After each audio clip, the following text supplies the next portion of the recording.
alguns recortes daquela época que eu tenho muito pouco. Não sei se você está vendo. A Marildo tem bem mais. Nós Bem, conseguimos. a Marildo tem muita coisa. Eu tenho pouquíssimas coisas. Mas pode começar. Então tá, boa tarde.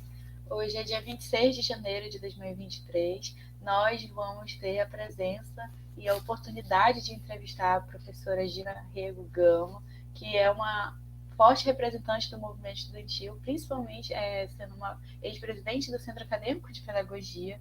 Então, muito obrigada pela sua presença e por ter essa disponibilidade, um pouquinho do seu tempo para a gente. Então, muito obrigada. E, por favor, professora, se apresente. Então, eu sou Gina Rego Gama, sou pedagoga há 37 anos e ainda estou na ativa na pedagogia, atuo na CEMED. Anteriormente, atuava nos espaços de educação ambiental não formais, as OCAs do conhecimento ambiental, e agora estou partindo para uma nova experiência, que são os CEMASPs, que é os Centros Municipais de Apoio Sócio-Psicopedagógica aos jovens da rede, né? Eu também sou advogada, mas a minha profissão principal e que eu conquistei tudo que eu tenho hoje é a pedagogia. Eu tenho especialização em espaço de educação não formal e educação ambiental também, e sou mestra em educação. Né? Muito obrigada. Já dando início à nossa entrevista e fazendo aquela recordação das suas memórias, eu gostaria de perguntar qual foi o período que a senhora esteve na FACEG, quando entrou com aquele espírito de começar a estudar novamente em uma universidade, como é que foi a escolha do seu curso, por que pedagogia, aquela pergunta que a gente sempre escuta quando entra no curso. Que a senhora contar um pouco da sua história por entrar em pedagogia e como foi. E o ano, né? Eu nasci em São Luís do Maranhão.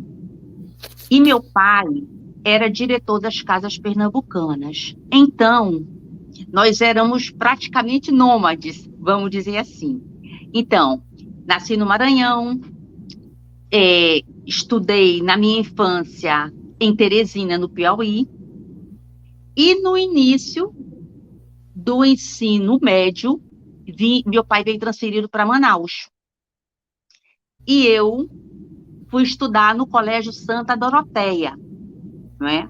Então, por opção própria, meu pai era uma pessoa muito, muito diferenciada. Nós somos 4 irmãos, e quando a gente chegou aqui, ele perguntou para os filhos quem se identificava. Ele viu os colégios e quem se identificava com Y, o colégio YZ. E eu me identifiquei com Doroteia e fui para o Doroteia. Eu quero fazer essa ligação para vocês entenderem um pouquinho como é que uma jovem de colégio de freira entra na universidade, num turbilhão, e se envolve em movimento estudantil, numa corrente ligada ao PCdoB. Né? Bem peculiar. Né? Então, aí fiz o meu ensino médio no Colégio Santa Doroteia, me identifiquei de cara com o magistério. Naquela época era o seguinte, a gente tinha que optar o magistério ou o turismo, não é? E a gente optando, por exemplo, pelo magistério, no caso, ensino médio, você poderia ministrar aulas, vamos dizer, para educação infantil. E como eu já tinha feito magistério no ensino médio, eu me identifiquei com a pedagogia, não é? Fiz vestibular, e em julho de 80, eu passei para a faculdade de pedagogia, que ainda funcionava onde é hoje a Faculdade de Artes. Eu não sei nem se ainda é a Faculdade de Artes ali, ou se já mudou, ali perto da Igreja São Sebastião, pertinho da igreja. Lá na sede mesmo, onde fica o Minho, lá no... Agora já foi tudo para o campus, né? Praticamente, né? Então, era ali que funcionou a Faculdade de Educação. Então, assim que eu entrei na Faculdade de Educação, incrível, me deparei com Arminda Mourão, que estava saindo da FACED. E já existia uma movimentação, até porque, 80, nós já estávamos no processo de redemocratização do país. A universidade, naquela época, era muito interessante. Eu até estava tentando aqui rememorar. Eu fui a primeira presidente do Centro Acadêmico de Pedagogia, mas tinha um movimento, mas ainda não caracterizado como centro acadêmico. Foi na nossa gestão, realmente, que foi instituído o centro acadêmico. Muito por influência do quê? Quando os calouros entravam na universidade, a militância mais antiga, eles faziam uma recepção para os calouros, tudo. E naquele período de 80, o centro acadêmico que mais mobilizava a comunidade universitária era o Centro Acadêmico de Agronomia, o CUCA, Centro Universitário Cultural de Agronomia. Não é? Então, aí, conheci as grandes lideranças daquele período, do CUCA, o Heron Bezerra, vamos lá, o João Pedro, o Tasso, e fui conhecendo e nos identificamos. Então, eu entrei, nesse período, na Juventude Viração. Você sabe que naquele período os partidos, o PCdoB era um partido clandestino, nós estávamos na época da ditadura militar. Então, a Juventude Viração era um braço do movimento do PCdoB no movimento estudantil.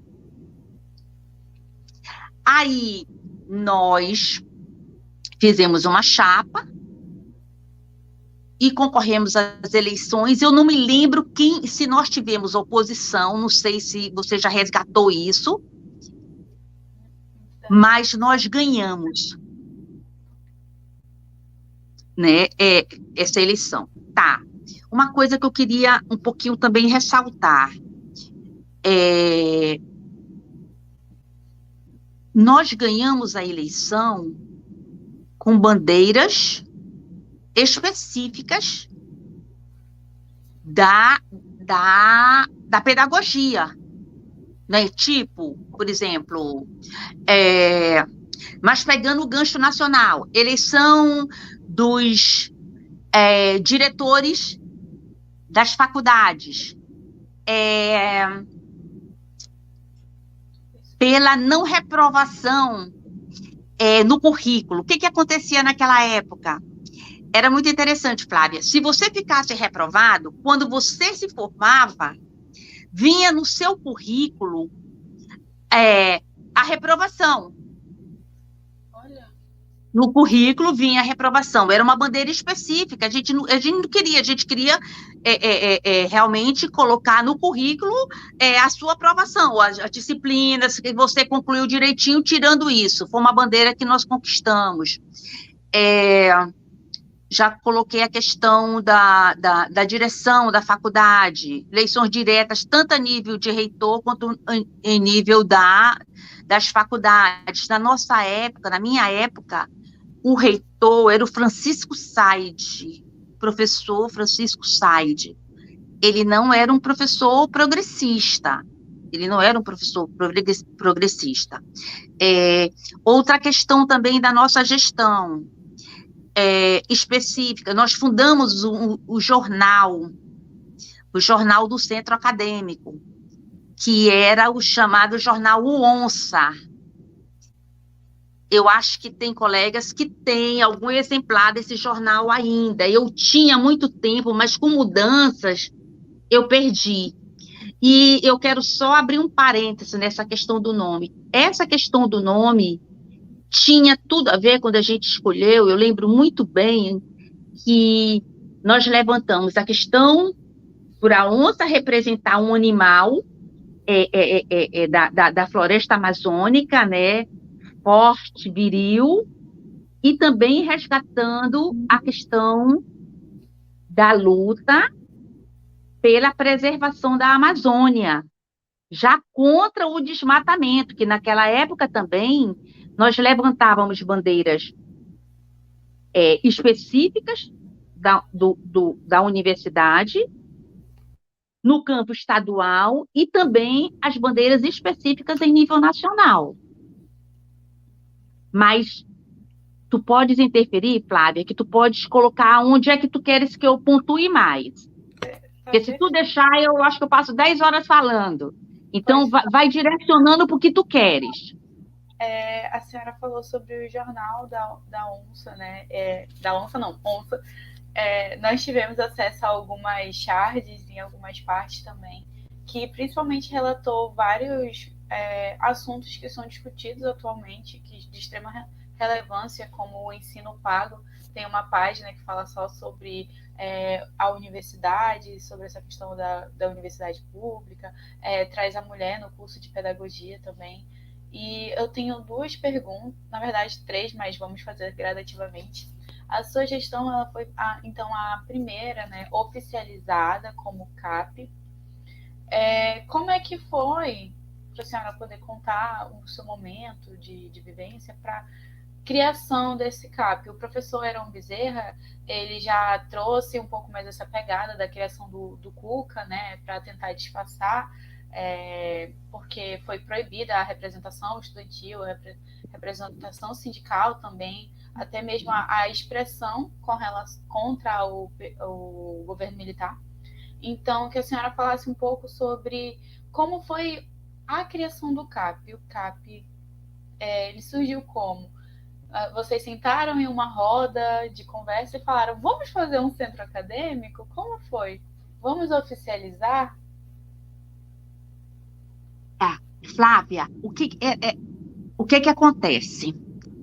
Quando os calouros entravam na universidade, o pessoal mais experiente de militância, eles conseguiam, e quando eles viam calouros com potenciais lideranças, eles começavam a chegar junto, não é? Então, o que eu estou dizendo assim, o pessoal mais antigo, que já militava, Tiperon, Tasso, João Pedro e Ailton, esse povo todo que você já deve ter conversado. Então, o que aconteceu? Tinha muito naquela época encontros culturais. Encontros culturais. Tinha muito ali no ICHL, que a faculdade de letras, dos cursos de ciências humanas, funcionavam ali no ICHL. Então, tinha momentos, cestas culturais, atividades culturais. E era nesses momentos que as lideranças mais antigas nos abordavam. Chegava até a gente colocando a importância, olha, é importante se organizar, vocês estão chegando no curso que tem problemas assim, assado, é importante, ainda não tem um centro acadêmico estruturado, vamos chamar os colegas que estão chegando para a gente começar a discutir. Então, era esse o processo, era aquele processo de conquista, não é? Através de atividades culturais, através de outras experiências que eles vivenciaram nos próprios cursos, através de bandeiras como, poxa, olha, nós temos restaurante universitário, mas querem aumentar, a comida não está legal. Nós temos um conselho universitário, mas a gente não tem a representação estudantil, mas é ínfima, nós temos que lutar por isso. E o que eu acho interessante essa abordagem? Porque nós éramos abordados pelos militantes mais antigos com questões que era de interesse coletivo de quem estudava na universidade, independente de ser classe média ou alguma coisa nesse sentido, mas eram questões que nós vivenciávamos ali. Então, a abordagem para a criação do CAP era nesse sentido, com o pessoal mais antigo, dos outros centros acadêmicos, lideranças estudantis que chegavam para a gente e ia incentivando. E o bom é que, por exemplo, eu sei que eu era da Juventude Viração, um exemplo. Amarildo também foi. O Amarildo, a Marilda também. Mas muitos da nossa chapa não eram da militância do PCdoB, no caso, né? Hoje a gente pode dizer da militância do PCdoB. E a gente conseguia trabalhar efetivamente, porque nós tínhamos questões problemáticas específicas. Entendeu? Não afastava, não intimidava o fato da Gina ser, vamos dizer, da Juventude Viração e a maioria da chapa não ser. Porque nós tínhamos bandeira que era de interesse da coletividade, dos estudantes de pedagogia da FACED. Professora, nesse período de tempo, quais foram os anos que a senhora passou como representante do centro acadêmico? Sei que a senhora iniciou e tentou... Flávia, eu acho que eu também tentei, nas minhas memórias, ver isso. Eu tenho para mim, eu acho que eu fui presidente 2 vezes. Eu acredito que eu fui presidente 2 vezes, porque na primeira foi a Marilda, minha vice, e na segunda foi o Amarildo. E o Amarildo chegou a ser presidente do centro. Eu acho que você vai encontrar em algum momento isso. E logo depois, o que eu vi aqui? Eu não lembro bem, mas eu em 83, eu já estava no DCE, que foi naquele problema da Praça da Matriz, na gestão do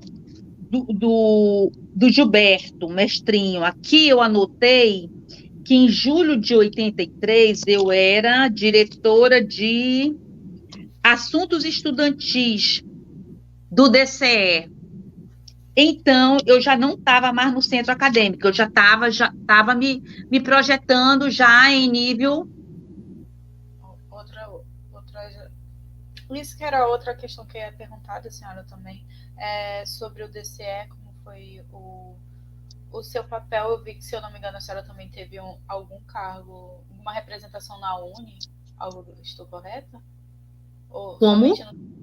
A senhora teve alguma representação estudantil na Uni ou no DCE somente? Logo após o CAP? No DCE. No DCE, correto. Eu acho que tenha sido por volta de 81, 82. Deve ter sido 81, 82, deixa eu ver aqui. Entrei em 80, governo, primeira presidente do Centro Acadêmico, vice Marilda, fundamos o jornal A Onça, instituímos a Semana de Pedagogia. Lembro que a gente trouxe o Aldo Rebelo foi na segunda. Eu fiz algumas anotações para conversar contigo. Deixa eu só ver aqui a época do DCE, que eu acredito foi em 83, naquele momento da Praça da Matriz, eu era diretora de assuntos estudantis. Até porque, naquele período, a Vanessa era presidente e ela teve que se licenciar para ter a filhinha dela, a Rafaela. E então eu tive envolvida diretamente naquela situação que a gente combatia, né, lutando contra o aumento das passagens de ônibus. Talvez tenha sido também, naquele período, o finalzinho da minha gestão, da segunda gestão do CAP. Mas aí não tinha impedimento para eu ser da gestão do DCE, entendeu? Compreendi. Futuramente eu vou gostar de retornar à situação que aconteceu lá na Matriz, que é uma situação muito específica do movimento, que é uma das partes que mais impactou, né? Todo mundo descreve como muito dolorido, muito sério, foi uma coisa horrível, horrível, horrível mesmo. Mas, anterior a chegar nesse assunto, eu gostaria de perguntar o que fez a senhora se interessar pela representação estudantil, já que a senhora sai de uma escola de freiras e entra na pedagogia, já com interesse, né, na educação.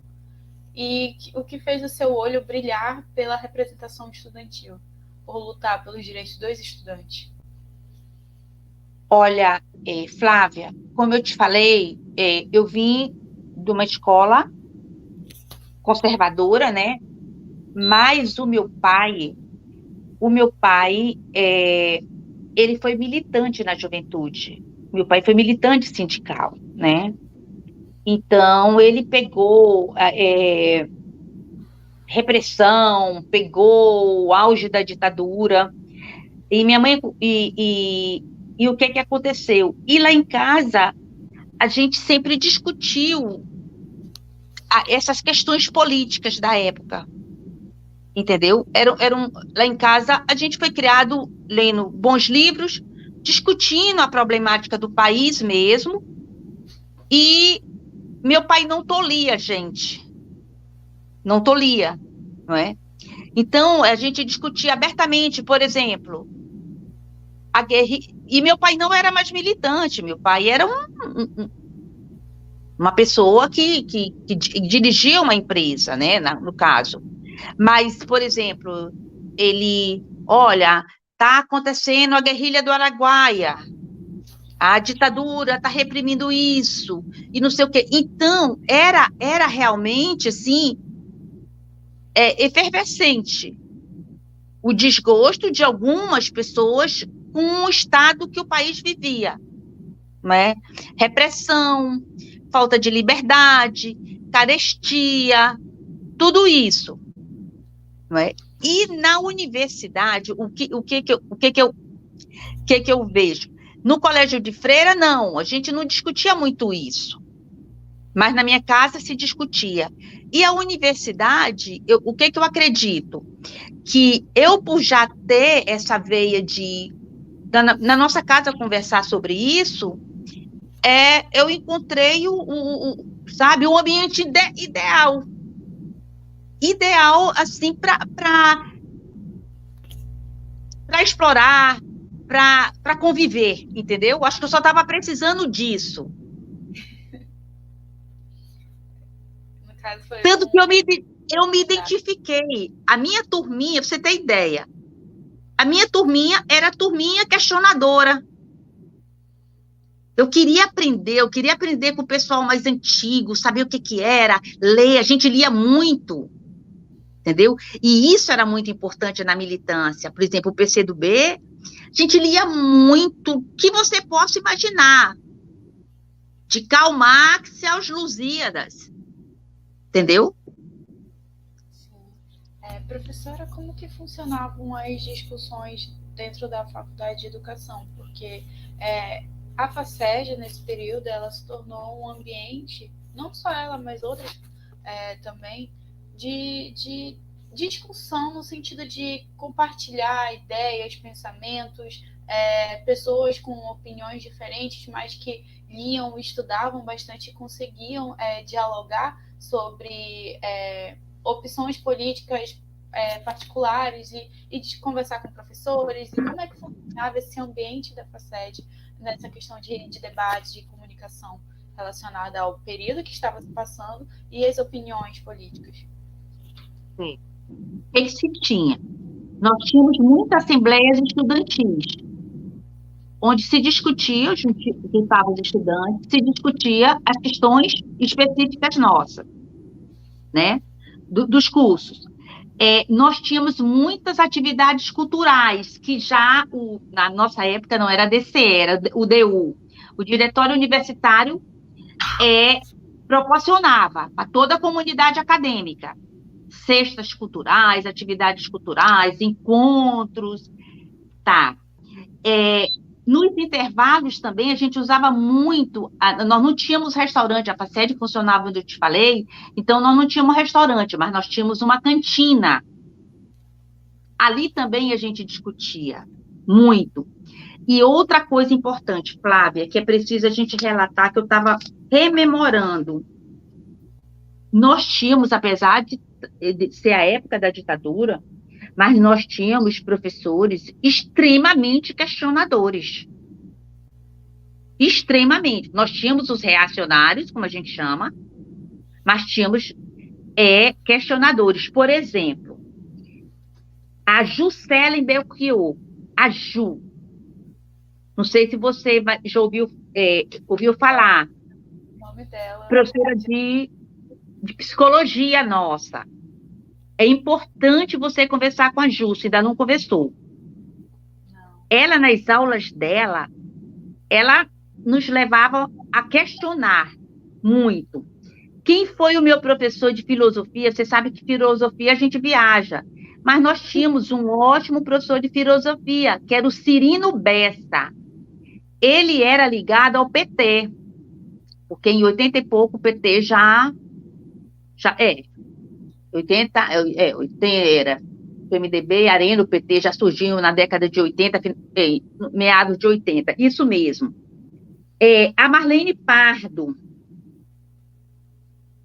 Então, nós tínhamos professores progressistas, esses assim, eu me lembro muito bem, a Valéria, professora Valéria, eu não me lembro o nome dela, professora Dilma também. Então, o que acontece? Nós tínhamos os reacionários, mas nós tínhamos professores questionadores, professores de esquerda, que nos levavam a discutir, a ampliar os horizontes, entendeu? E a gente sabia identificar muito bem. As conversas, as discussões, Flávia, aí que está, as discussões mais específicas da questão do partido em si, clandestino, nós tínhamos nas nossas células. O que era isso? Como eu te falei, a viração era o braço do PCdoB, a Juventude Viração era o braço do PCdoB no movimento estudantil, independente, porque também tinha o universitário. Mas o que eu quero te falar é o seguinte, por exemplo, para você ser um comunista, você tinha que entender, ler Karl Marx, ler uma série de questões. Então, a gente reunia, mas a gente reunia, nesse caso, clandestinamente. Entendeu? Para estudos nossos voltados à questão do PCdoB. Nossa, professora. A senhora poderia falar como é que era organizado e como funcionavam essas reuniões clandestinas? Tu conversou um pouquinho com o Aron com relação a isso, não? Eu conversei, ele falou sobre aparelhos. Aparelhos, isso. Aparelhos, onde se reunia as pessoas, como é que se diz? Os militantes do partido. Ele falou em células, não é isso? Que eram denominados em células. Por exemplo, tinha a célula da pedagogia. Então, tinha o dia X da reunião, a pessoa que nos acompanhava e a pauta. Então, nós líamos, nós discutíamos questões, por exemplo, um exemplo, vou chutar aqui. Temos uma questão séria da situação da pedagogia. Como é que a gente traz os estudantes, uma reivindicação, como é que a gente traz os estudantes para essa luta? Porque, nem, como eu te falei, nem todo mundo era militante de esquerda. Então, as discussões eram diferenciadas dentro do PCdoB, com o grupo do PCdoB que fazia parte do centro acadêmico, e com a massa. Porque, veja bem, você tinha que ter uma forma de aglutinar a massa dos estudantes para as bandeiras de lutas que a gente estava querendo pleitear. E nós não podíamos ter uma postura estreita, entendeu? Não poderíamos também ser irresponsáveis. Tipo, vamos, sei lá, invadir tal coisa. Não é assim, entendeu? Então, as questões internas do partido, a gente discutia internamente, nas células, entendeu? Sim. E as amplas, nós decidíamos em assembleia. Claro que nós discutíamos antes com os nossos dirigentes, para ver se era esse o caminho, como seria melhor a estratégia. Com relação a essas reuniões, como a Assembleia, a Assembleia, quanto às células, elas são reuniões que eram proibidas na época pelo decreto-lei, na verdade. Já ocorreu algum tipo de embate onde vocês foram ameaçados ou olharam para o grupo e pensaram o que eles estão fazendo, vou lá conferir? Houve situações em que vocês estavam em um ambiente e tiveram que sair ou por estar em uma situação de possível risco ou algo do tipo, algum momento assim impactante que deu aquela adrenalina de meu Deus, temos que ir embora quando vai acontecer alguma coisa? Olha, nas assembleias estudantis, nós discutíamos a pauta dos estudantes. Uma questão pontual, entendeu? Claro que era aberto e as pessoas se posicionavam, quero fora a ditadura militar, etc, etc. Nós tínhamos claro também, Flávia, naquela época, existia o ato institucional número 5, né, que reprimia qualquer tipo de mobilização de esquerda. E o que acontece, Flávia? Era a universidade, a gente sofria muita repressão, sim. Tinha agentes do SNI infiltrados, do Serviço Nacional de Informação, infiltrados na universidade para dizer, aquele é comunista, se acontecer alguma coisa, ele tem que ser o primeiro que vai preso. Então, a gente tinha muito cuidado com isso. Por isso que eu estou te dizendo, que eu quero assim pontuar mesmo, as questões amplas da nossa pauta de universidade, a gente discutia em assembleia, em todo canto. As questões específicas, enquanto partido clandestino, enquanto Juventude e Viração, nós discutíamos nos nossos locais adequados, até porque era proibido, não existia partido clandestino, era proibido ter partido clandestino, não é? Até porque nós tínhamos todo o mecanismo de repressão. Tinha o Sistema Nacional de Informação, tinha todo um sistema de punição para quem era subversivo, como se chamava, quem subvertia a ordem, não é? Sim. Professora, já haviam esses olheiros, né, posso chamar de olheiros, que tentavam se disfarçar dentre os universitários? Muito, mais comum do que... Isso, eu acho, mais do que hoje, até se disfarçavam, estudavam, eu lembro que a gente sempre falava, cuidado, os dirigentes colocavam, cuidado, tem gente que está matriculada, estuda, mas é agente do Sistema Nacional de Informação, não é aluno, mas é agente do Sistema Nacional de Informação, entendeu? Tinha muito isso. A senhora já conheceu alguém que esse olheiro, no caso, já deu alguma informação falando, olha, aquela pessoa pode ser um possível risco e aconteceu alguma coisa ou não? Olha, na nossa época, as lideranças eram muito, como é que se diz? Elas eram muito observadas. Então, a gente tinha que ter um maior cuidado mesmo. Por exemplo, nós sabíamos que tinha a direção maior do PCdoB, no caso, sabia, nos orientávamos a ter cuidado, mas era engraçado. E a faculdade de Direito tinha muito, muito, mas tinha em todos os cursos. Ainda mais quando eles notavam que era um pessoal mais aguerrido, ligado ao centro acadêmico, tentavam se aproximar. Mas também a gente tinha toda uma orientação, Flávia. A gente não se abria assim, à toa. Entendeu? A gente se abria no sentido de, eu sou uma estudante, porque você tem vida comum.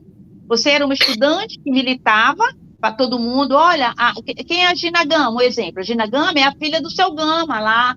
A Gina Gama mora em tal local. Ela gosta de música, ela faz atividade física, ela milita, mas é isso que todo mundo sabe. Quem sabia que eu participava da Juventude de Viração ou do PCdoB, é quem convivia comigo no PCdoB, ou com os outros colegas. A gente não discutia assunto do PCdoB em rodinha. Você se aproximava pela bandeira que você se identificava ou não, e a gente tinha uma série de atividades que eram amplas da nossa idade para participar, show de música. Quem não gosta de show de música? Quem não gosta de uma atividade ao ar livre, acampamento, essas questões todas. Aí, claro, tem os colegas, como até hoje vocês, todos nós. Tem o mais doidinho, que bebe mais do que todo mundo, tem os que não gostam de beber, tem os que bebem, entendeu? Era assim. Mas eu noto que a gente conseguia, naquele período, conviver com melhor facilidade com as diferentes correntes de opiniões. Por exemplo, eu era do PCdoB, mas tinha o pessoal do... Deixa eu lembrar uma pessoa. O Guto, que era do Serviço Social, Augusto Rodrigues, do Serviço Social. Eu tinha também Ezequiel, que era do PCzão.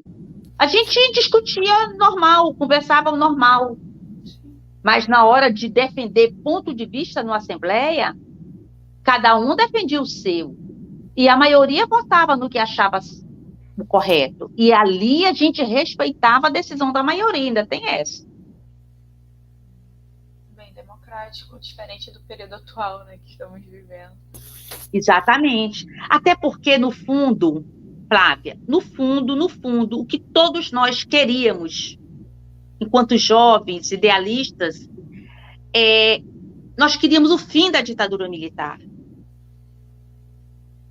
Entendeu? Você não tem noção. Meu filho tem 34 anos, ele é advogado. Eu sempre, ele jovem, eu dizia, filho, você não tem noção o que é você viver numa sociedade que você não pode se posicionar. Vocês pegaram o bom, porque agora você pode, desde que você não incite, vamos quebrar isso, mas você pode dizer, eu não concordo com o ministro do Supremo. Não concordo, porque eu acho que ele está extrapolando um exemplo, estou dando um exemplo qualquer, a competência dele. Você não vai ser presa por isso. Você não é presa por isso, você está dando a sua opinião. É um direito seu.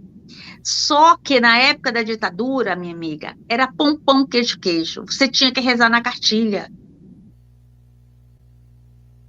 Censura. Você sabe disso? A gente vê tantos artistas aí colocando isso, tanta preciosidade na música, na literatura, tudo, que corta isso, corta aquilo, não é? Então, o que todos nós queríamos era o fim da ditadura. Mais liberdade.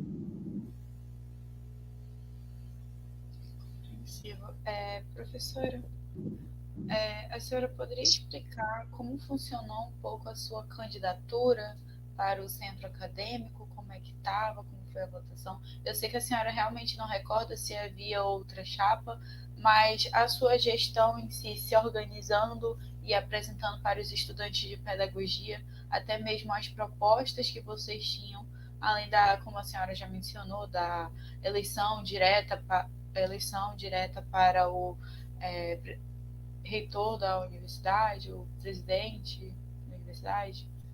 Pois é, a senhora poderia falar? Era assim, né? Então, você sabe,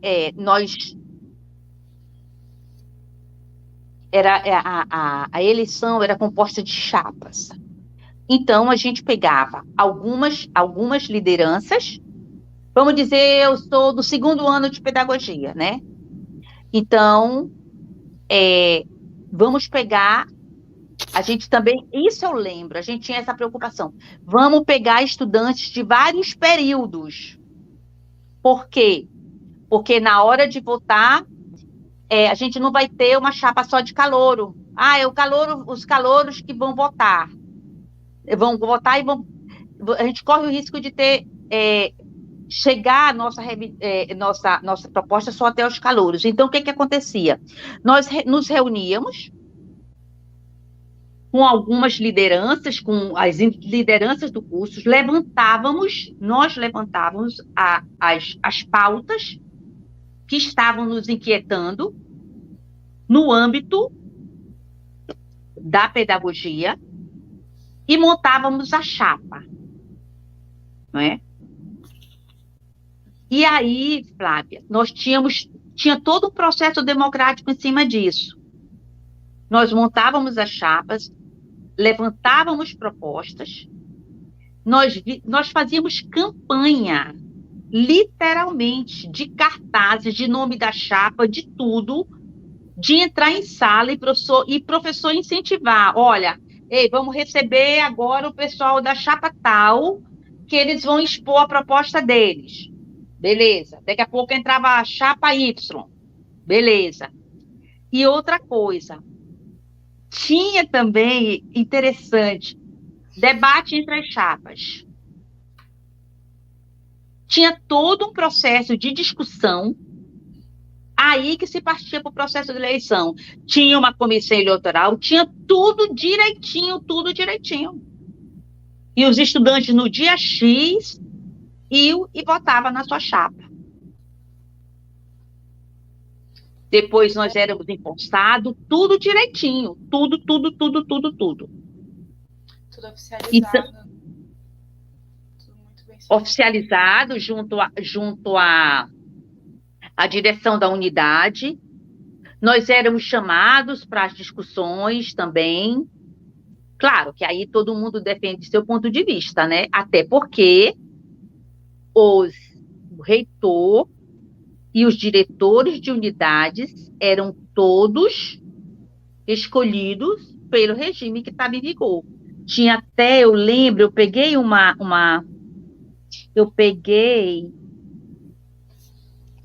um jornalzinho nosso aqui, a gente pedindo o fim do quê, meu Deus?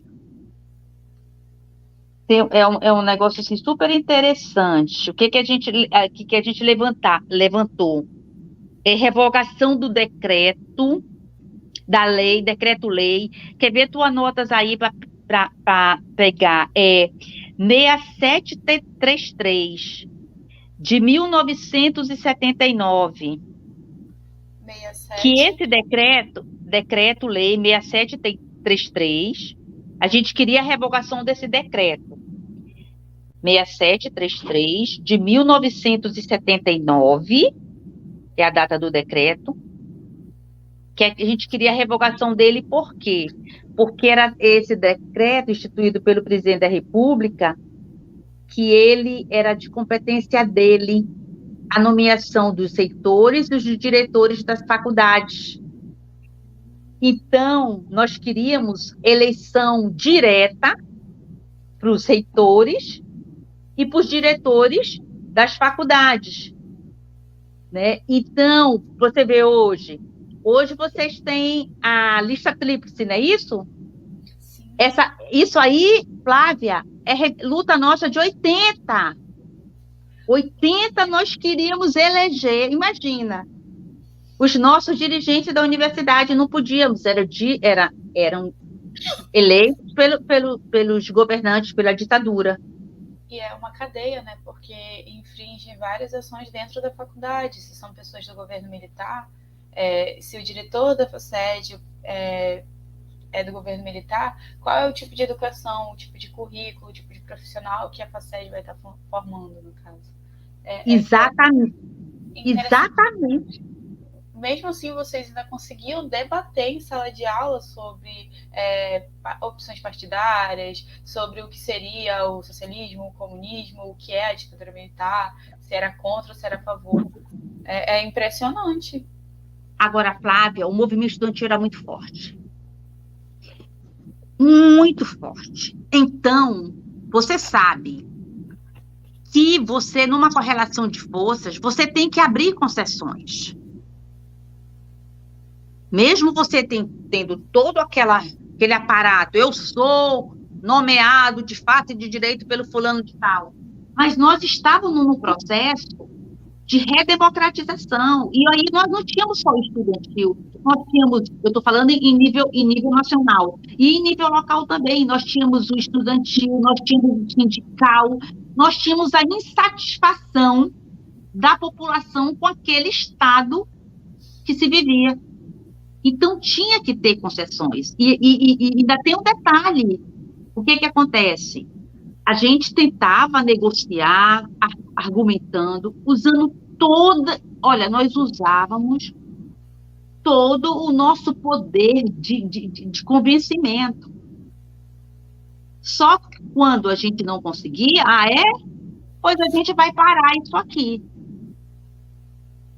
E parava, deixava, subia no palanque, em qualquer canto, na primeira cadeira que se encontrava no restaurante da universidade, subia, pam, pam, pam, pam, pam, vamos fazer uma passeata até a reitoria, vamos fazer uma passeata, é esse nível.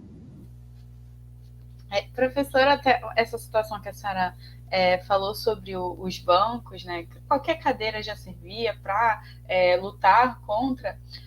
Em uma das nossas entrevistas, foi citado uma coisa bem legal, que era como se fosse um megafone, só que de estudantes. Um ficava no centro, aí se fazia círculo e falava, fulano, é isso. Aí todo mundo repetia, fulano, é isso.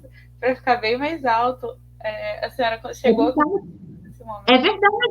É verdade. E o pessoal deve ter muito material colocando isso, entendeu? Era nesse nível. E, Flávia, uma coisa que eu me lembrei, eu não sei se o curso de pedagogia hoje já tem à noite. Já tem à noite pedagogia noturna? Não, tentamos, mas não conseguimos. Olha, aqui tem umas bandeiras que eu levantei, do material que eu tinha, tem mais vagas, né, para as escolas públicas, porque era através do vestibular e as vagas eram pequenas, né? Funcionamento, uma bandeira de luta que a gente levantava da nossa gestão do CAP. Funcionamento dos cursos noturnos de pedagogia. Por quê? Porque a gente entendia que o trabalhador trabalhava o dia todo e não tinha como frequentar o curso de dia. Era vespertino, matutino e vespertino.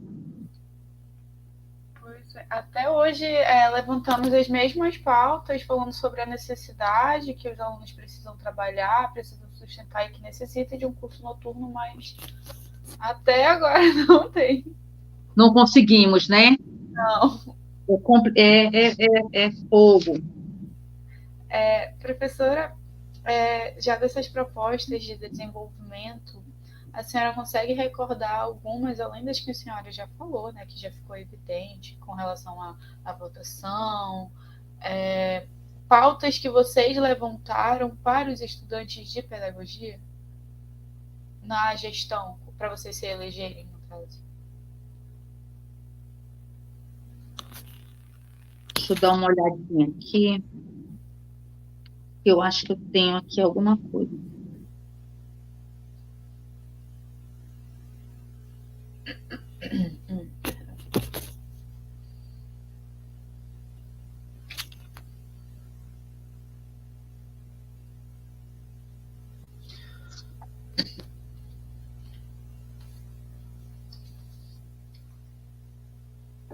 Não. Aqui não. O que eu anotei, mas eu acho que eu já te falei, né? A questão do aumento das vagas, né? Para todos os cursos, isso também a gente queria para pedagogia. Nós queríamos o curso noturno para pedagogia. Nós queríamos também, eu já falei na questão do DU, nós queríamos também o aumento da representação estudantil no conselho universitário. Era uma pauta também geral. Nós tínhamos assento no conselho universitário, a comunidade acadêmica, mas nós queríamos uma representação paritária, que nós não tínhamos. Tinha não sei quantos professores e a representação estudantil era muito pequena. E isso dificultava por quê? Porque era no conselho universitário que era o fórum de discutir pautas importantes, os cursos também. Era ali que saía grandes decisões. E se a gente não tinha voz e nem voto, pelo menos paritário, era muito difícil para a gente, entendeu? Sim, compreendi. Uma coisa interessante que eu me questionei muito como é que nós temos atualmente o Estatuto do CAP, né, tudo certinho, que ele fala os cargos, áreas de atuação, por exemplo, nós temos o financeiro, nós temos o presidente, o secretário, o vice-presidente. A senhora participou dessa formulação de cargos no CAP? Como, por exemplo, nós percebemos que temos a necessidade de ter uma pessoa para cuidar das finanças. A senhora, como é que se instituiu esses cargos? Poxa, Flávia, tu conseguiste pegar algum jornal que tem atrás a diretoria, a composição da diretoria? Eu tentei pegar, não consegui. Da diretoria da época, da década de 80. Eu sei que tem em um que nós temos, eu vou até mostrar para a senhora. Porque a estruturação é em cima daquele quadradinho no final do jornal. Tipo, eu não sei se são 7 cargos ou no máximo 10 cargos. Não, mas ali... É diretor de divulgação, porque está assinado aqui no... Vou mostrar para a senhora, só um minuto. Compartilhar a tela. Bem aqui. Tu perguntaste para o Amarildo se ele tem alguma coisa? Porque, Flávia, o que... Professora? Quem é essa? Não. Porque o que acontece? Eu não achei nenhum material, mas eu lembro que tudo nosso vinha atrás. Olha, que lindo. Isso é da nossa época, né? Sim, tem uns que tem até uns desenhos maravilhosos que foram feitos à mão. Eu vou já apresentar outro. Poxa.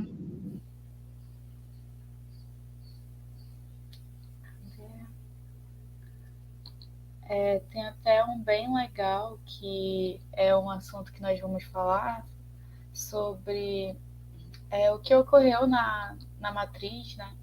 Que fizeram sim uma...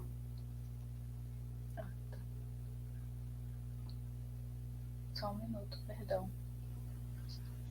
Que ocorreu na matriz e que tinha assim uma matéria, né? uma página especificando e falando que sobre o futuro ato que iriam fazer para a luta pela meia passagem. Então, deixa eu te falar uma coisa, Flávia. A maioria da estrutura dos centros acadêmicos era a mesma naquela época. Olha, esse aqui já é o... Olha, esse aqui deve ser bem o primeiro, não? É o 0, é o primeiro. Esse aqui, o professor Amarildo nos emprestou para Gente, que lindo, digitalizar. editorial.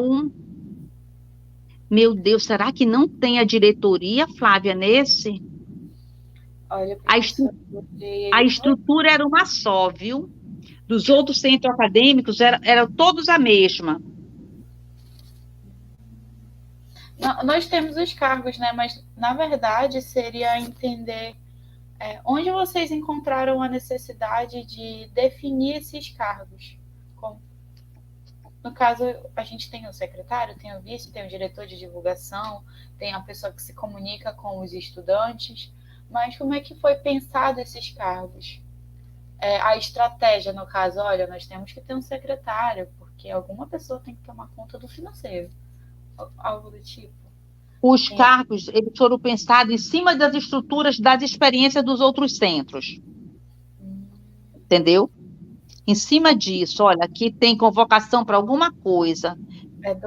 Primeiro ENEP. Do ENEP, olha aí, CONEB, Conferência Nacional de Educação, olha aí. Então, geralmente, é, esses cargos, eles eram, como é que se diz?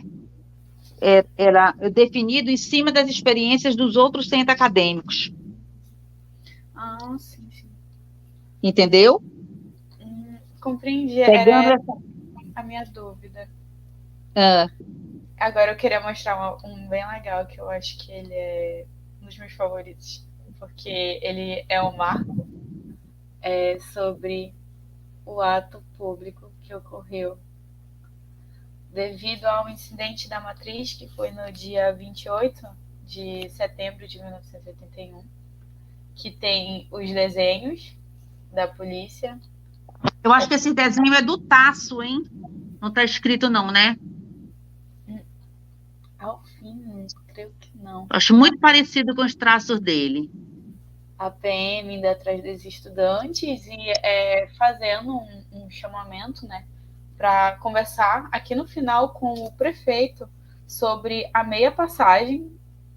E o impressionante é que ocorreu toda essa situação na matriz do largo, lá no Largo de São Sebastião, na praça. E logo após vocês não se abalaram, vocês já marcaram outra reunião para falar sobre a meia passagem. A senhora poderia falar um pouco desse momento, tanto do largo quanto da reunião sobre a meia passagem? Ok, vamos lá. É, naquele processo, nesse processo também, da década de 80, nós vivíamos um movimento de carestia também no país. Então, passagem de ônibus aumentava assustadoramente. E naquela época também, nós lutávamos pelo passe, anterior a isso, nós lutávamos pelo passe livre estudantil. Então, como nós éramos instituições legalizadas, certo? Então, a gente sentava assim, Flávia, e como eu te falei, era um movimento muito forte, nós sentávamos com prefeitos, com o governador, para discutir essas problemáticas que nos atingia, não é?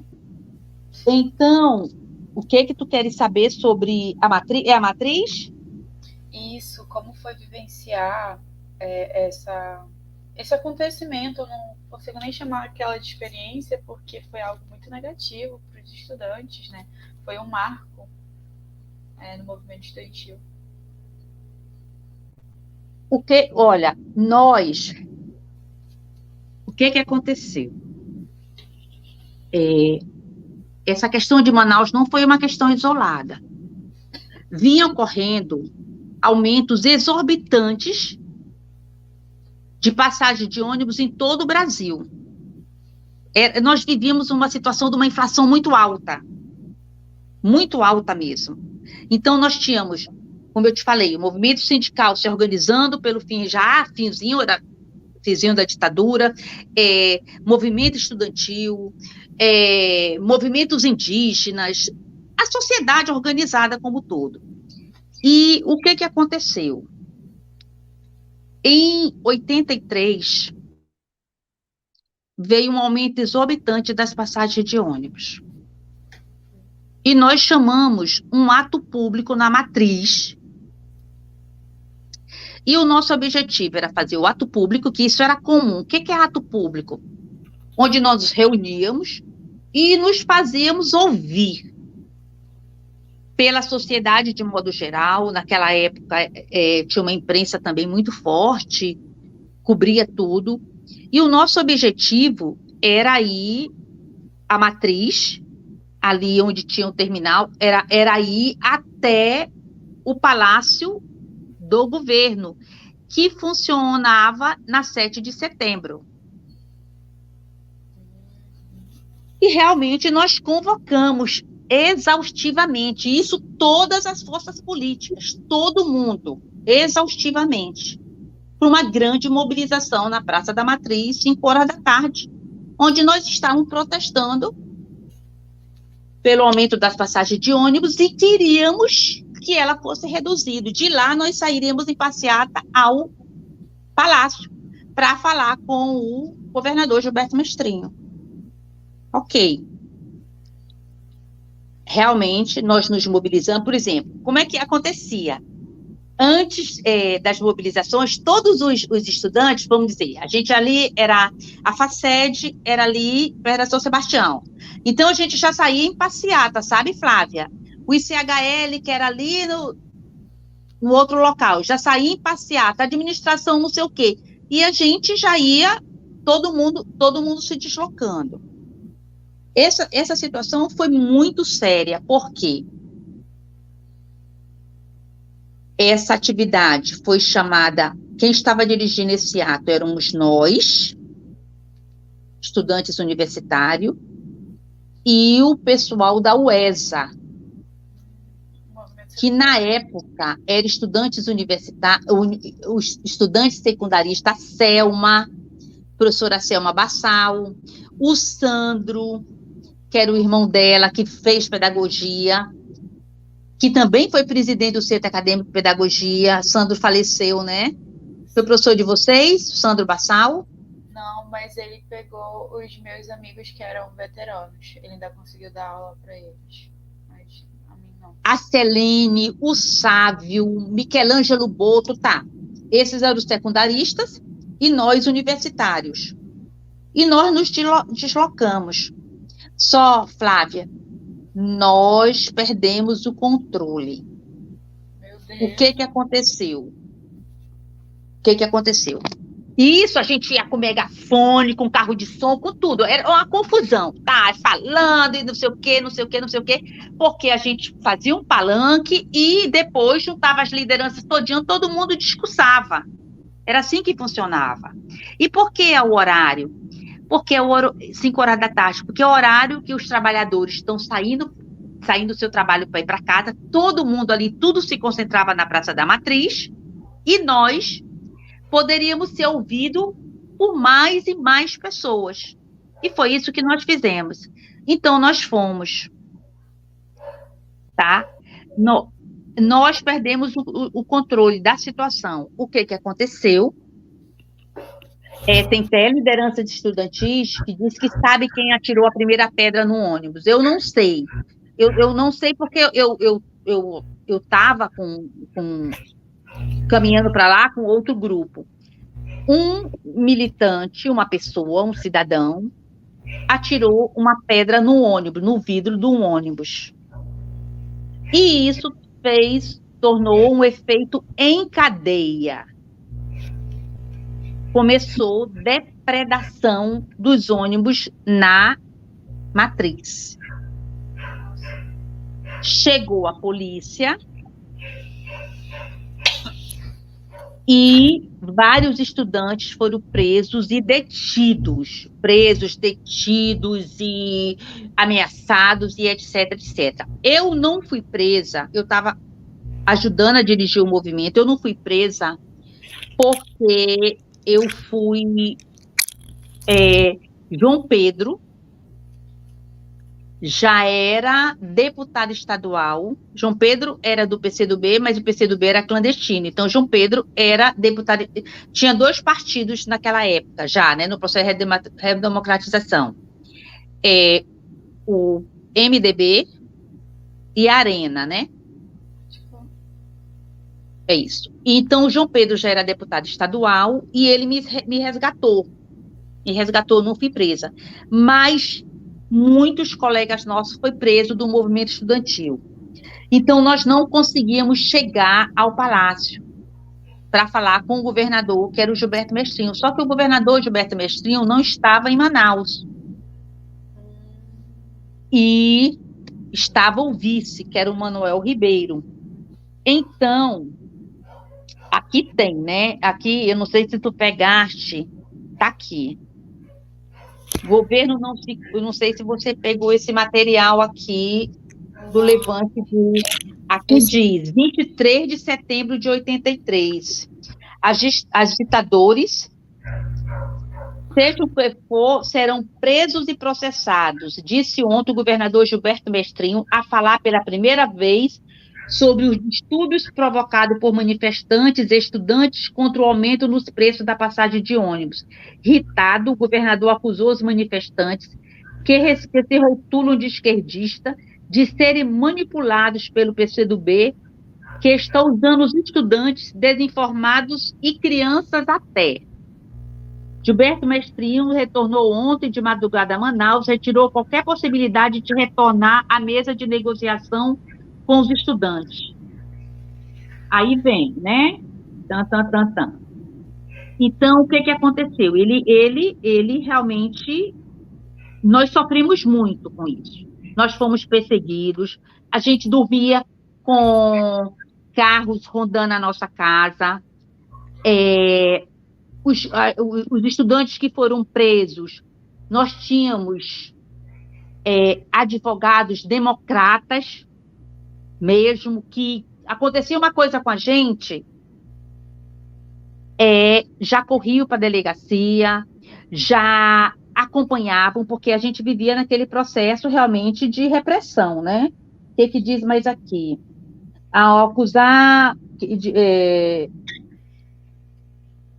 militantes esquerdistas, cujo comitê em Manaus é formado, olha aqui, olha o que o Gilberto diz, que os esquerdistas, né, é formado por João Pedro Gonçalves da Costa, João Paulo Vieira, que era da UESA, Eronildo Braga Bezerra, que é o Heron Bezerra, Francisco Sávio, Ana Virgínia Rego Gama Gina, Luiz Sandro Braçal de Oliveira, George Tasso, Lucena Sampaio Calado. Então, aqui eram os baderneiros, né? Então, esse aqui foi a situação que aconteceu na Matriz. E, em decorrência disso, eles ameaçavam entrar na universidade para nos tirar força, mas a sociedade, ela ficou do lado dos estudantes e da população de modo geral. E, nesse aspecto, vale um registro. O reitor, na época, era o Hamilton Mourão, indicado, até pai da Arminda. E ele foi claríssimo. Como é que se diz? A polícia estadual não entra na universidade. A universidade como é que se diz? É jurisdição federal. E os estudantes, eles foram legitimamente, eles fazem parte do conselho, da direção do DCE, e eles foram eleitos democraticamente e são legalmente constituídos. E eles estavam fazendo uma reivindicação justa. Então, o que acontece? O reitor ficou a favor da gente, e a UESA, que é a União dos Estudantes Secundaristas, que estava em formação naquele processo e que não era reconhecida, o arcebispo de Manaus disse, não, eu vou proteger os estudantes secundaristas. Eu acho que era até, meu Deus, quem era? Depois a gente resgata, de 83, quem era o arcebispo da época. Então, foi uma situação bem complexa mesmo, entendeu? E tem muito material, Flávia, sobre esse episódio da matriz. A senhora teria alguns disponíveis ou me indicaria onde pesquisar esse material? Ele Eu seria não ouvi muito... direito, Flávia. A senhora, desculpa, perdão. A senhora teria esse material disponível? Me informar onde Tenho, pesquisar? Flávia, se você quiser, o que eu tenho aqui, esses recortes, essas questões tudinho, você me diz que eu vejo onde é que eu posso mandar te entregar direitinho alguma coisa que eu tenho. Eu acho também, Flávia, que seria bom. Não sei se o Amarildo se propôs a te mostrar alguma coisa, não sei. Sim, nós temos algumas partes do jornal da primeira edição, né? Nós temos algumas fotos também do ENEP, uma foto do ENEP, e nós temos outras do Congresso da Uni de 1984, lá no Rio de Janeiro também. E ele ainda está buscando mais fotos, mais registros que ele tem para nos informar. Nós temos esse material. Então, é o seguinte, qualquer coisa depois, quando acabar, tu deixa teu endereço no WhatsApp, quando eu estou de férias, eu der uma passadinha pela rua, eu boto no envelope e deixo na portaria do teu prédio, da tua casa, alguma coisa assim, não tem problema. Pois Até segunda-feira eu disponibilizo isso que eu tenho. Pena que eu não tenho muita coisa, mas eu acho que o Amarildo vai te ajudar muito. Nossa, bastante. Nós temos muitas fotos. Tá bem legal. A gente tem a expectativa de criar um acervo online, né? Digitalizar os documentos e fazer um acervo online para os estudantes de pedagogia. Para deixar Ai, que tudo maravilha. legal, né? É bem empolgante mesmo. Tão bom a gente, porque já tem alguns materiais escritos sobre. Eu soube que tem algum material escrito sobre que eles chamam a Batalha da Matriz, né? A Batalha da Matriz. Então, diz que tem algum material escrito. A gente tem que procurar quem escreveu tudo. Eu acho. Você já procurou o Durango Duarte? Não, professora. Eu nem tinha ouvido falar. Batalha da Matriz. Eu vou Durango? pegar daqui a pouco. Tu grava esse nome, que depois eu recorto quem é ele. E tu tenta entrar em contato com ele, viu, o WhatsApp. Ele comanda o Instituto de Pesquisa. E pelo que eu sei, ele tem um material escrito sobre essa época, sobre a década de 80. E eu tive um probleminha de saúde em 2017, passei muito tempo fora me tratando. E quando eu voltei, mas depois eu tive que fazer um tratamento e eu não entrei em contato. Eu vi no meu MSN uma mensagem dele, tipo, depois que eu falei contigo, que eu vi do teu professor. Que queria conversar comigo. Aí eu soube, depois de alguns colegas da década de 80, poxa, Gino Durango fez um material, não sei se foi um e-book, sobre a década de 80. E como tinha passado, e foi uma situação bem traumática comigo, que eu tive um câncer de mama, e eu fiz esterectomia, né, total, fiz reconstrução mamária, e sabe que o câncer é um processo longo, né? Quer dizer, então não deu para eu entrar em contato com ele, mas eu soube que ele fez um e-book ressaltando esse período de 80. Então, acho que tu pegas ali uma visão bem legal da cabeça ali daquela juventude, o que ela pensava naquela época, como é que funcionava, e dá para chegar realmente no ápice da tua pesquisa, que é o CAP. E, de repente, também ele tem alguma coisa, alguma memória, alguma coisa com relação a isso. Seria bem importante. Muito obrigada, professora, de verdade. Uma pergunta que eu queria fazer é relacionado a, como eu posso dizer, a Lei 7.393 de 85, que ela certifica e assegura o direito à representação estudantil. Como a senhora já anteriormente a essa lei veio em um período onde não era permitido e depois passa a ser assegurado como um direito, houve algum momento, como eu posso dizer, comemoração com certeza, mas houve alguma mudança no comportamento do movimento estudantil? Ficou cada vez mais forte, já que se tratava da efervescência, né, da conquista dos direitos, nesse período de transição em que essa lei foi instituída, foi aprovada.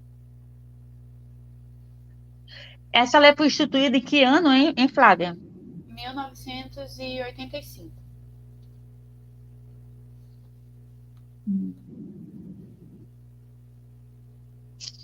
Como é que eu posso?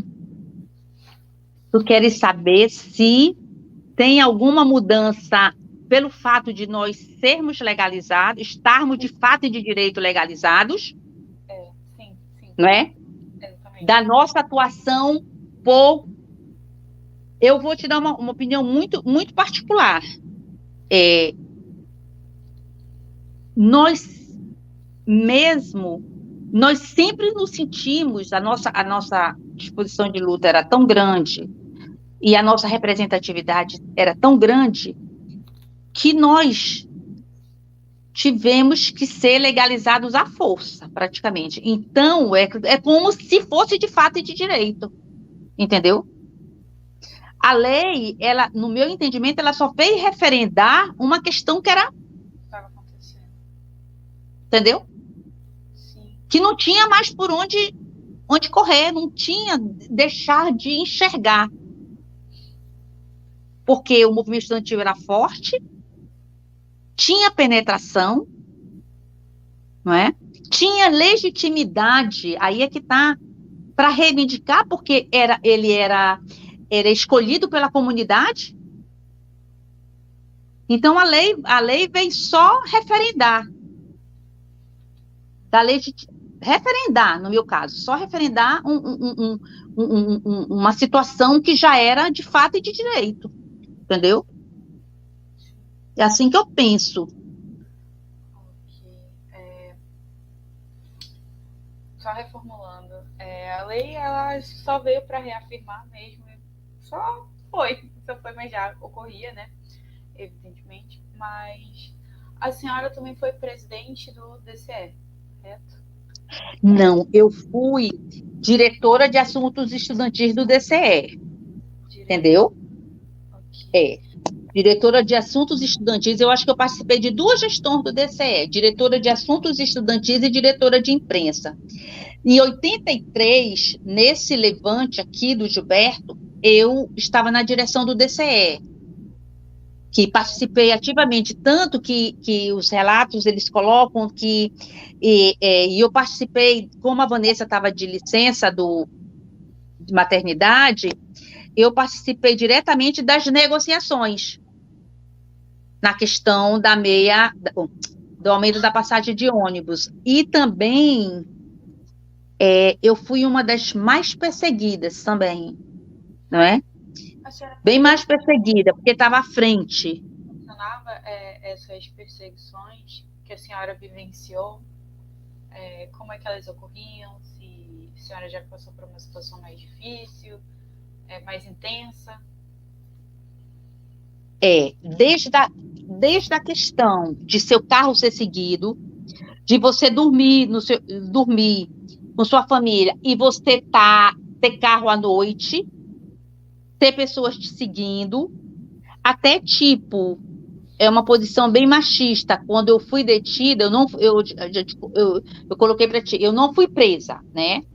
Mas, por exemplo, quando a gente estava na antessala para entrar para negociar essas questões, para ser ouvida tudo, aí um determinado militar, alguma coisa assim, ele pegou, na época eu era casada com o meu primeiro marido, crisólogo, que era da agronomia também militante, e ele, o militar, né, que tinha muito isso, ele disse: mocinha, a senhora devia estar cuidando do seu marido, não militando, entendeu? Nesse nível, essas posturas bem machistas que a gente vê hoje, não é? Ainda vê hoje, você imagina como era em 80 isso, entendeu?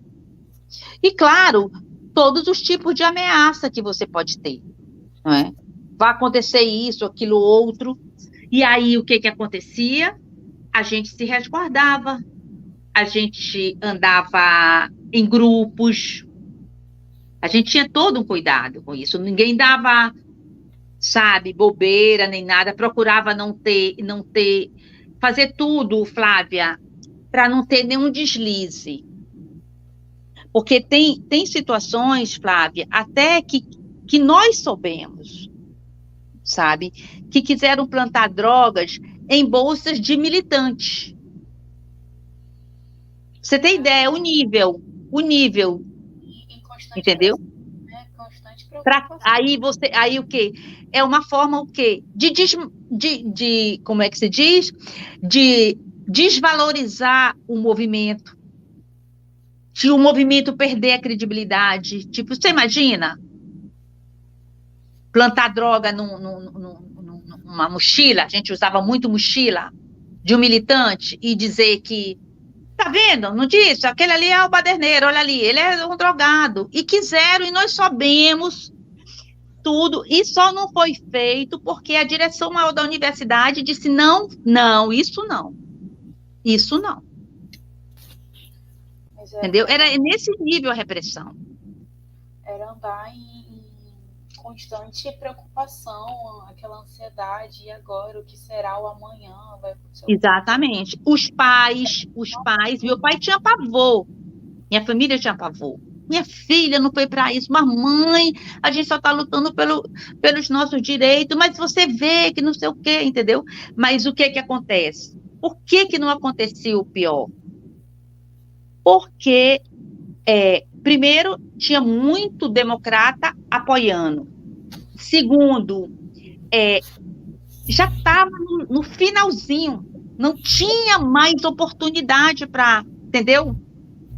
Para fazer uma coisa mais grave, entendeu? E se acontecesse alguma coisa com a gente, como o próprio reitor colocava, olha, eles são estudantes, representantes universitários legalmente constituídos. Então, para aí, com calma, não pode ser assim.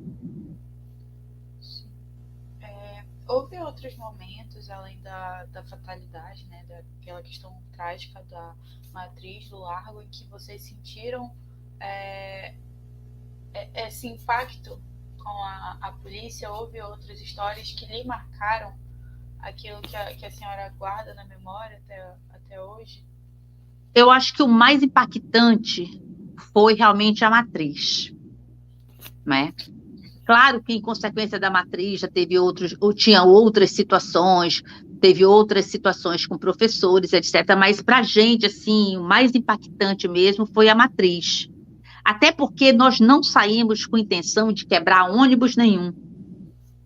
Nós saímos com a intenção realmente de fazer um protesto, como era de praxe.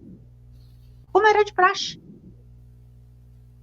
Fazer um protesto, lutar pelo que a gente acreditava. Então, aquilo foi, para mim, eu me recordo muito que foi um choque. Para mim foi uma coisa bem difícil, porque meus pais moravam em Belém, aí você ouve, você viu, né? Eu li aqui o nome do o governador falando, mas ele botava em caixa alta. Os baderneiros, aí, tanto. A família vê um negócio daquele, mas, meu Deus do céu, o que é isso? Você ficou louca, entendeu? Quebrando ônibus. Eu imagino. Agora, deixando um clima um pouquinho mais leve, descontraindo de momentos mais intensos, né, e difíceis de serem vivenciados. O centro acadêmico, ele sempre foi uma instituição muito cultural. Sempre fez muitos eventos, já das histórias que já ouvi, dos momentos, dos eventos, né? O Congresso dos Estudantes, o ENEP, o CONEB. A senhora participou dessas viagens? Como funcionavam as atividades do centro acadêmico, até mesmo para arrecadação financeira, que são histórias que eu gosto muito de ouvir, porque tem o pedágio, tem bater de porta em porta nas empresas e falar, olha, ajuda a gente, vamos lá, nós queremos fazer esse evento, nós queremos participar de um evento lá em Recife, por exemplo. Como é que a senhora vivenciou esses momentos? E realmente o centro acadêmico tinha essa questão cultural, né? Eu lembro das cestas culturais, eu lembro dos meninos, meu Deus, quem? Nós tínhamos grandes poetas, ai meu Deus, o Gadelha, um pessoal bem bacana que escrevia poesia, tá? Mas agora vamos lá. Nós participamos, eu participava tanto dos congressos específicos nossos, e também congresso da Uni, também nós participávamos, e eu vou te falar uma coisa bem interessante. Nós arrecadávamos sim. Nós pedíamos, fazíamos pedágio, fazíamos rifa, mas uma coisa bem interessante, nós estudantes, éramos bons negociantes. Assim como, por exemplo, a gente combatia o Gilberto Mestrinho na questão, como ele mandou dar pé na gente aí com relação à passagem de ônibus.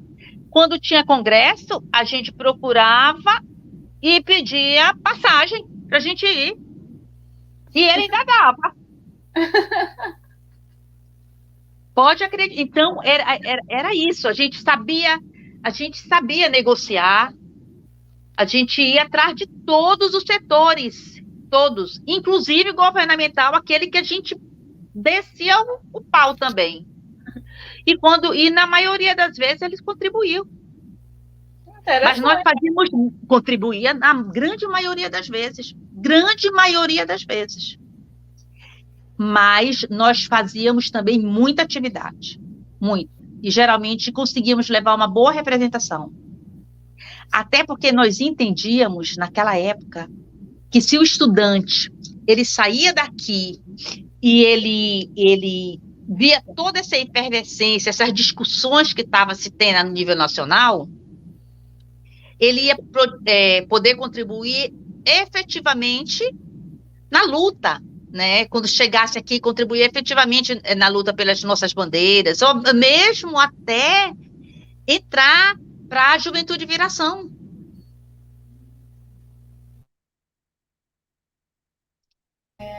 Eu tenho uma foto aqui que o professor Amarildo nos disponibilizou. É uma das viagens que era para acho que o segundo ou terceiro ENEP, não recordo no momento, mas que eles fizeram uma viagem extremamente longa, foram de barco, andaram de ônibus, se alimentaram um pouco mal, tanto que muitos até passaram mal. A senhora se recorda desse momento? A senhora conseguiu presenciar? Ou já participou de um momento semelhante, como o evento de Cuiabá que teve? Eu acho que essa viagem já é na gestão do Amarildo, né? Eu não estou mais aí, né? Será que estou? Não estou me reconhecendo nessa situação. Mas, olha, nós tivemos essa questão dessa dificuldade de se locomover. Enquanto qualquer cidade do Nordeste fretava um ônibus com arrecadação de rifa de tudo e levava 30 pessoas, a nossa dificuldade era bem maior, porque tinha que ser de avião, não é? E aí essa experiência aí que o Amarildo está colocando, não é? Quer dizer, eu não vivenciei, né, essa parte, mas eu acredito que agora a gente ficava em alojamentos mesmo do Congresso, né? E ninguém tinha folga de grana, não. Todo mundo repartia tudo. Era aquele dinheirinho contado, dificuldade mesmo. Todo mundo se ajudando. E outra coisa, tá aí, que a gente fazia muito, a gente fazia camisetas, materiais para vender. arrecadar fundos. Então, nos encontros, nos congressos, tudo, tinha aquele salão, né? Aquele salão bem grande, né? Onde as delegações ficavam expondo produtos, o que for, para a gente arrecadar fundos. Para voltar, entendeu? Muito bom.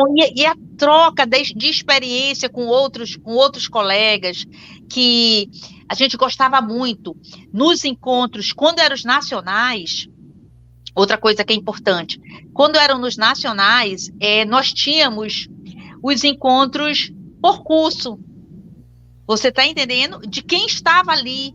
E essa troca de experiência enriquecia muito, porque tinha estado que tinha avançado nisso e a gente ainda estava aqui engatinhando numa bandeira de luta específica.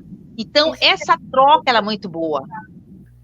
Como é que funcionava a troca de informações? Eu sei que para o currículo, né, da nossa faculdade foi muito bom.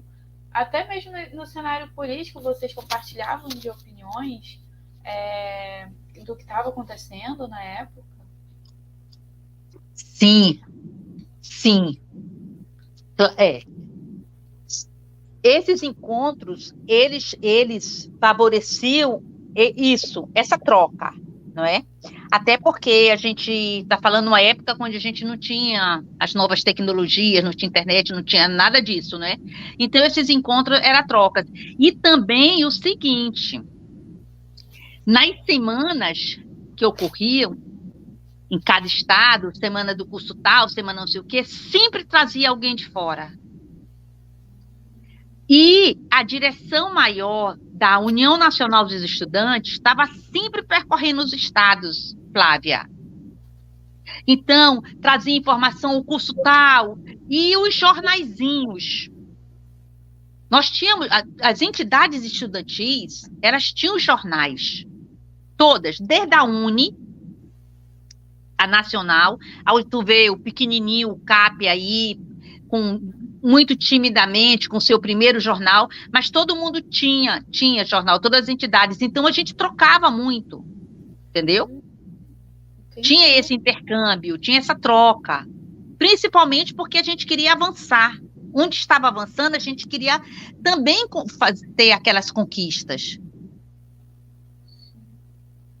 Nossa, eu ia fazer outra pergunta, mas me fugiu a cabeça no momento, eu me distraí. Eu creio que depois eu vou recordar. Meu Deus, eu esqueci. Não te preocupa aqui, que depois que eu tive Covid, comigo isso é comum. Que eu pergunto assim, não sei como eu não perguntei para ti, o que eu estava falando? Depois volta. Eventos culturais. Dos eventos culturais, meu senhor, ia para onde? Tá, 1900. CEMAP, exatamente, CEMAP. A sua gestão, cada gestão do centro acadêmico, ela fica responsável por fazer a CEMAP. A senhora presenciou a primeira semana de pedagogia ou a segunda? Deixa eu ver aqui. A nossa. Ai, que bom. Eu até guardei. Eu estava pensando. Eu queria me lembrar se nós fizemos a primeira ou a segunda. Eu acredito que nós fizemos a segunda, porque eu tenho aqui. A segunda, nós encerramos numa 17 de outubro de 81.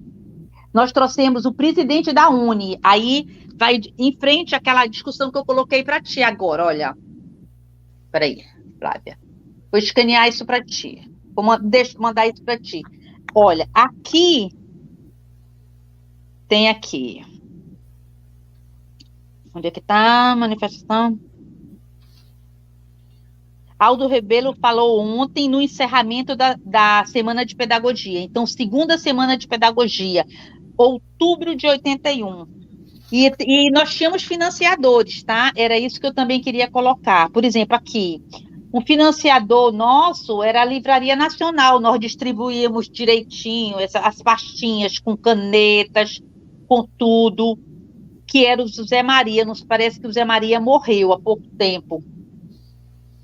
Então, a gente preparava, assim, a semana de pedagogia, ela era as semanas dos cursos, não é só de pedagogia, eram verdadeiros eventos, literalmente, de suspender a aula, professor participar, alunos participarem, tudo direitinho.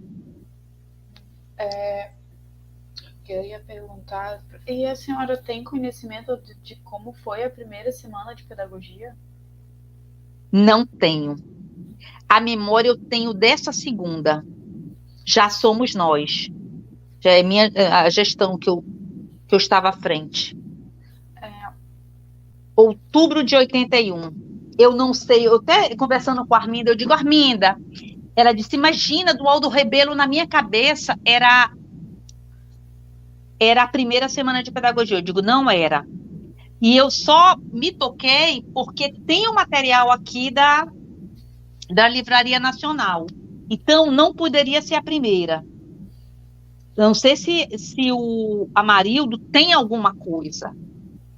Mas, olha, aqui de novo, encerra-se hoje no Auditório do Direito a segunda semana de pedagogia, ocasião em que será conhecido o documento básico, tá? Ontem participaram dos debates o presidente da União do Ribeiro, os professores Randolfo Bittencourt e Rosendo Neto, dando enfoque especial para a crise da universidade. Está aqui esse material, eu quero que você veja. Um tema atual. Continua tão atual. Isso.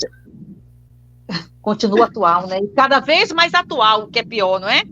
Sim. Porque nós estamos vivendo também uma crise, a universidade tem passado por crises inimagináveis, né? Sim. Complicado. Então, Flávia, eu não sei se alguém vai resgatar para ti essa questão da primeira semana. A minha memória é a segunda. Professora, a senhora comentou, né, falando de cesta cultural, num artigo que o meu professor escreveu, ele resgata um pouco de como foi a origem da cesta cultural, que a senhora já citou que tinha vários poetas, né, que anteriormente era uma cesta mesmo, onde se colocava poemas, letras de música, tinha pinturas e afins, então era literalmente uma cesta repleta de cultura, de coisas culturais da nossa sociedade. E que meu Deus! Não, meu Deus, que eu estou admirada com isso. Era assim, Flávia? Me conta essa. Era exatamente essa cesta, né, que as pessoas compartilhavam poemas, leituras e músicas, mas que com o passar dos anos foi se tornando uma cesta cultural, só que cesta com S de sexta-feira, onde todo mundo, até depois da pandemia parou realmente, teve uma cesta cultural, que era uma festa que os estudantes, né, promoviam, que era uma cesta da cesta com C, passou a ser uma cesta com S, que se tornou uma festa onde o pessoal ia curtir. Então, a senhora presenciou esse momento onde era aquela cestinha, onde todo mundo participava? Não, e tô assim encantada com essa história. Isso é bem coisa do pessoal de letras, não é não? Acho que as pessoas do corredor do IFCHS, né, atualmente, que é letras, pedagogia. Que é o ICHL. Era o pessoal, ideia desse pessoal, né? Que era um pessoal bem firme, viu? Ligado muito à cultura, muita comunicação social, letras, pessoal ligado mesmo. Tanto que esse é um evento muito, muito famoso, né? Antes de entrar na faculdade, eu já escutava sobre cestas culturais com S, e anteriormente era uma cesta realmente repleta de leituras, de poemas, e as pessoas cantavam músicas e compartilhavam todo aquele momento cultural. Então, é uma coisa muito interessante, uma curiosidade. Bem legal. Meu Deus, estou feliz saber. Que bom. Ficou interessante essa mudança, né? Já pensou? Agora chegou uma parte também que eu acho que é uma que me emociona, que eu gosto muito de ouvir, até porque eu ainda estou na graduação. A senhora, ela teria alguma uma mensagem para deixar tanto para as futuras gestões, tanto para os futuros alunos do curso de pedagogia, uma informação que a senhora gostaria de deixar, tanto para a gente que está agora, quanto para as próximas pessoas que vão entrar na faculdade, uma mensagem importante, assim, que venha do seu coração, que a senhora gostaria de deixar para a gente? Flávia, eu sempre coloco o seguinte,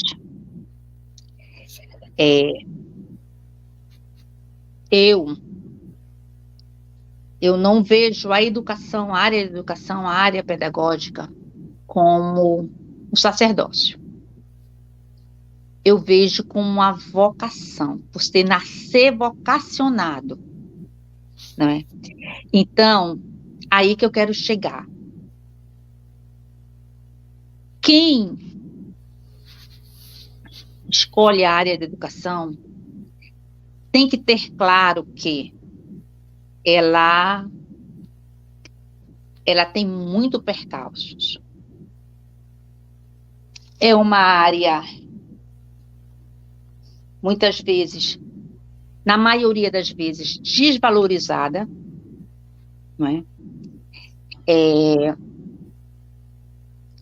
Que muitas vezes as pessoas pensam que nós escolhemos fazer pedagogia ou seguir a área de educação porque não tivemos capacidade de fazer nenhuma outra área, e não é assim. Não é assim. Por isso que eu digo, você é vocacionado para isso. E eu sempre digo também o seguinte, se você pensa que vai ficar rico sendo educador nesse país, você não vai. Eu lembro, Flávio, vou confidenciar uma questão. Meu pai, minha família eu vim de classe média. Meu pai sempre colocou para mim o seguinte, eu sempre me identifiquei muito com a educação. Eu sempre gostei muito de estar explicando, ou achar uma forma de explicar melhor. Eu sempre, e sempre fui inquieta. E sempre gostei de estudar muito. E meu pai dizia, e olha que meu pai vinha de militância, filha, escolhe uma outra área. Num país onde a gente está cheio de desigualdades, um profissional preparado para levantar questionamento e abrir os olhos da população nunca vai ser valorizado. Nunca esqueço disso. Por quê? Porque os governantes, eles querem manter os seus eleitorados de cabresto. E o educador, não. O educador, o que ele vai? Ele vai te ajudar a pensar, a questionar, a ver o mundo de vários prismas. Pode ser nem do dele, não interessa. Mas se eu te conduzo a tu começar a enxergar o mundo de uma forma diferente, eu já fiz muita coisa, já cumpri o meu papel. Então, para os educadores, o que eu digo? Para os jovens que escolheram a pedagogia, vê se você é vocacionado para isso. Porque, olha, automaticamente você vai cair, ou primeiramente, antes de ir para ser professor de uma universidade, você vai para uma escola do município, Fundamental 1 ou 2, ensino médio do Estado. As nossas escolas, condições precárias. Os nossos alunos, com todas as dificuldades que uma sociedade menos favorecida passa, menos assistida, e com todo esse turbilhão de mudança, né? De mudança. Então, a gente não pode pensando só porque eu vou ganhar aquele salário. Eu vou ter que enxergar o outro de uma forma diferente. Eu não sou mero transmissor de conteúdo. Eu tenho que olhar o aluno com um olhar humano, de uma forma holística, entendeu? Então, não é fácil ser educador nesse país, mas é desafiador. Desafiador. E o que eu tenho que dizer é o seguinte: nós precisamos, o país precisa, nós precisamos de jovens educadores com vontade de fazer o diferente. Quando eu saí da pedagogia, eu pensei que eu ia mudar o mundo. Eu tinha certeza que eu ia mudar o mundo, sozinha. E com quem você não muda o mundo, mas você contribui efetivamente para pessoas começar a enxergar o mundo de forma diferente, para que as pessoas entendam que é através da educação que eles podem mudar de vida, podem ter uma condição melhor para se viver. Eu penso assim, e tenho muito orgulho, Flávia. E olha, eu fiz direito, eu sou advogada. Fiz direito depois, eu me formei cedinho, em 87, eu acho que eu saí, 86, 87 da FACED, já entrei na prefeitura. Quando meu filho tinha 12 anos, meu filho nasceu em 88, quando tinha 12 anos, eu digo, eu acho que eu vou fazer um outro curso, fiz direito. Eu fiz direito, passei no exame de ordem, sou advogada, e peguei, e eu fiz direito só para ser, como eu digo, primeiro, para exercer o meu direito enquanto cidadã num país cheio de injustiças. Segundo, para ter visibilidade como educadora. Pois acredite se quiser, eu comecei a ser olhado como educadora depois que eu me formei em direito e me tornei advogada. Aí, quando eu ia me apresentar, advogada e pedagoga. Não, eu sou pedagoga e advogada. Eu sou primeiro pedagoga. Entendeu? Então, eu penso assim: estudar, estudar, estudar, ter claríssimo as dificuldades, os desafios que nós vamos enfrentar numa sala de aula com os nossos alunos, em qualquer nível, e seguir em frente. Se é isso que se quer, seguir em frente. Eu sou extremamente realizada como pedagoga, eu gosto da minha área, estudo até hoje, tenho 37 anos de prefeitura, não me aposentei por opção própria, não quero me aposentar mesmo ainda, tenho muito a contribuir, muito, muito, muito, muito, e você é agente de transformação em qualquer lugar que você esteja, numa sala de aula, em qualquer lugar que você esteja, numa direção de uma escola, num governo do estado, numa prefeitura, como vereador, em qualquer lugar, entendeu?